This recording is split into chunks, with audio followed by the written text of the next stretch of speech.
Hello and welcome back to CycleFab. I'm Larry. In today's video, we're going to be actually putting the radiuses on our steering head.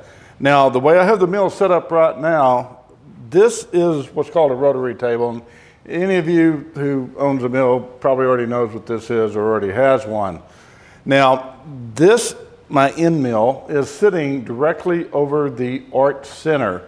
In other words, the center of the radius that I'm going to be cutting, which is right here on this corner. What I use to align the plate and a rotary table with is this right here.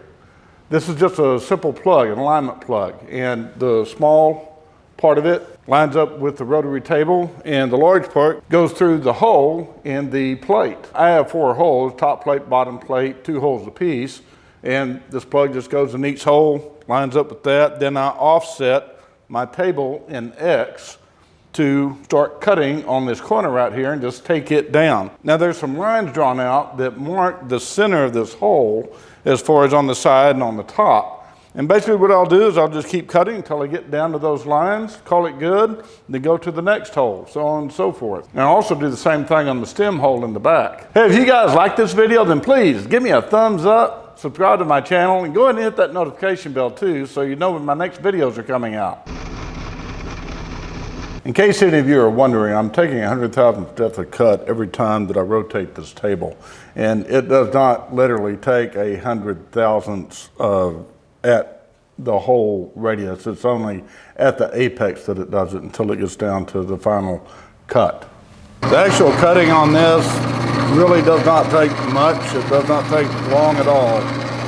The setup is what takes so long to do this and get everything in line, but the more times you do this, the quicker you get at it. And have your mandrels made up in advance to do all the alignments for you, especially the hole inside of the rotary table itself. Now I mark on here 90 degrees from start to finish because that's how far I'm moving.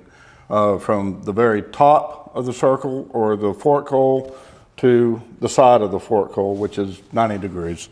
And it's very straightforward procedure. In case you've never done this before, or you're new to machining, or you just want to buy a mill and try this out. Now that took all of about 15 minutes to do, and it came out just perfect. Now I'm going to go ahead and do the other side of this, and then the other one, and of course where the stem goes in the back.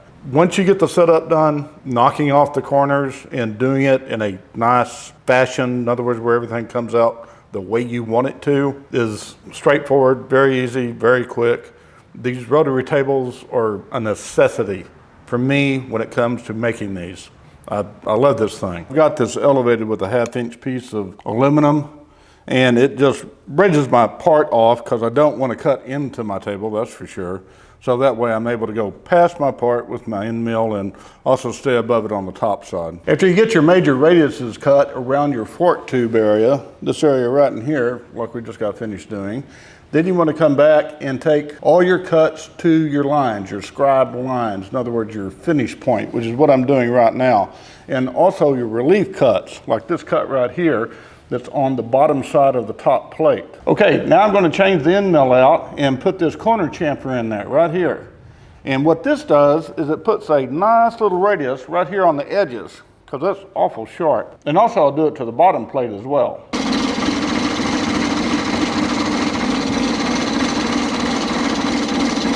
My God, those things are thick. Well, this is the first time that they've been on the bike, and I do like the look of them. I really do. I was trying to go for something different.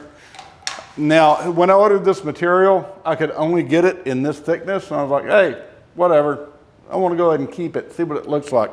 I can always take it down, but I think once the tank's on there and everything gets going on it, that it actually will have a pretty good looking profile to it. I don't know, but they came out really nice. There's still polishing to be done on it, and I need to slit them with the saw, but other than that, they look nice. I mean, very simplistic and straightforward. Form is function kind of a thing. So anyway, that's the most basic way to make a steering head that I can come up with. I could go back and do some other things to it, but I'm not going to. I like that. That's what I'm going for right there. Just a flat look, squared off finish. and it's going to come out really nice. So anyway, hey guys, thanks for watching. See me next Sunday right here back at Cycle Fab. Check down below in the descriptions for all the stuff that I use in the shop and the diffusers that I make for the Harbor Freight and the Eastwood powder coat gun. And next week, we will be going to something different. These will be on the bike, they'll be done, and get on with this build. Spent a whole month building these things, but I've been having to do other things also. Anyway, I like building these. It's time consuming, but I hope somebody out there got something out of it as far as if you want to build your own steering head. It is very straightforward to do. It's not that difficult. It just takes a lot of time to do it and do it right. But everything lines up. That's the most important part to it, I guess. But anyway, again, thank you guys for tuning in. Check me out next Sunday. Bye.